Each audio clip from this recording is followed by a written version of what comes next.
Hey, what's up, fam?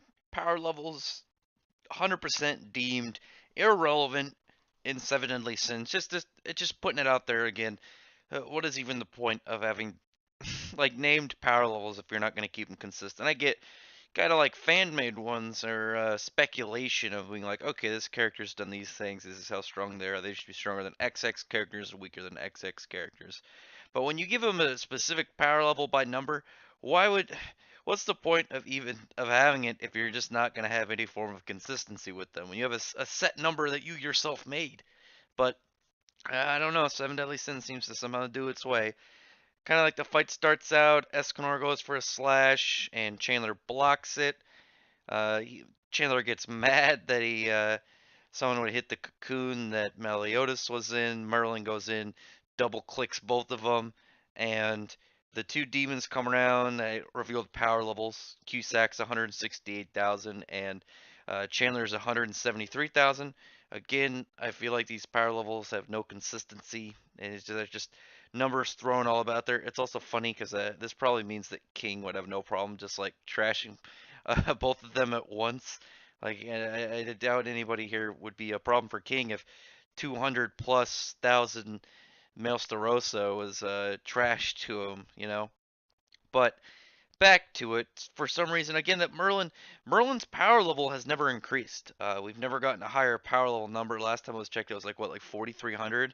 But she has unlimited magical supply, so she should be able to cast the same spells, but she'll just never run out of run out of energy, and it'll always be as potent. There's no like drop in potency.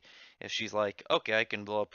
It's not like all of my power at once, and she could do this some like I don't know match blow up a mountain or something, and it's like okay now normally you burn drained, but okay now she can just do that continuously because she can do that uh, infinite amount of times with her infinite magic.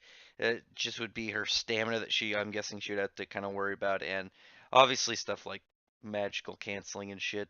But it doesn't look like a lot of people have that. So she somehow, like, she is like snapping her fingers and knocking back Cusack and Chandler, and it's like, what's the point of the power levels at this point? What are you doing? And then going right up and revealing, I always forget his name. It's translated all different ways. Rue du Ciel, Luciendel, I don't remember. At 201,000, which again, it's like you have the other two archangels and they're like 80 something thousand. Then you have 201,000, and then the large gap that was at least at the time male with the sunshine, which again like why would you even have something so like such big huge gaps? Really, it's weird when you have such significant gaps because you see the jump between like 30,000 and 40,000. It's like this is more than double. And it just made it makes me so confused with like the Ten Commandments and the Archangels when you see them in the flashback arc.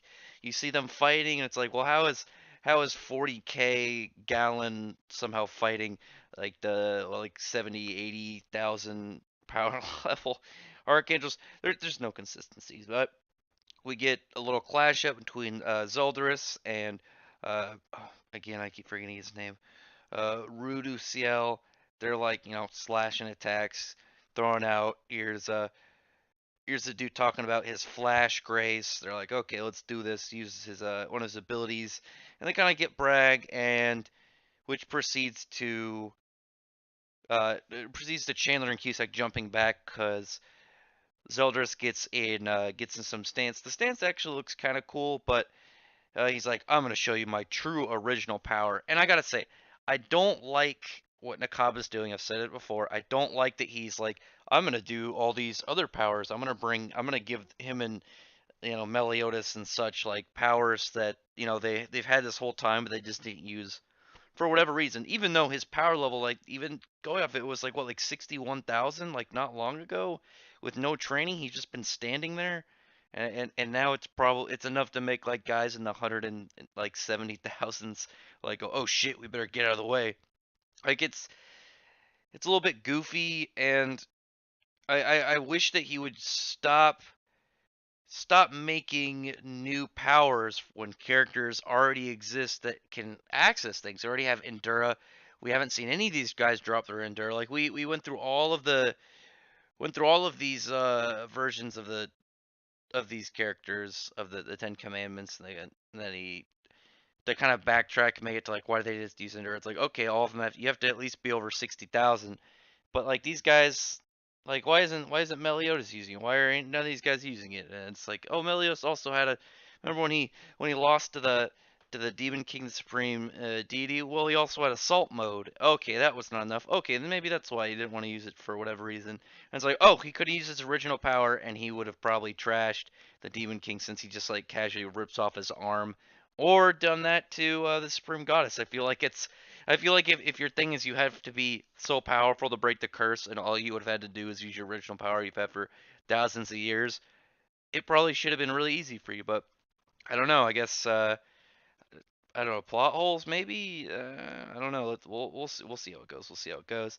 Um, I don't know. I don't really like what he's doing with a lot of these. The only thing I really can like, there's some cool looking panels there. I still really like the design of Zeldris' sword. I think I stuttered really bad there. I think his sword design is really cool. And I don't know, I'm a little bit irked at the some of the inconsistencies of the power levels. And again, it's so much easier when you can kind of just get, make a gauging like estimation of where a character sits power level wise like compared to another character. And I don't think I've ever seen it like go well when you give them a designated power level. It just seems to always go very poorly. It's a good thing like not a lot of series do it. So tell me what you think in the comments of this one. It wasn't a bad chapter other than the inconsistencies. It looks like it was mostly a setup. So we'll see what uh we'll see a little bit on the fight between these two and what Zaldris' original power is supposed to be. Maybe it'll give a hint towards what Meliodas' is.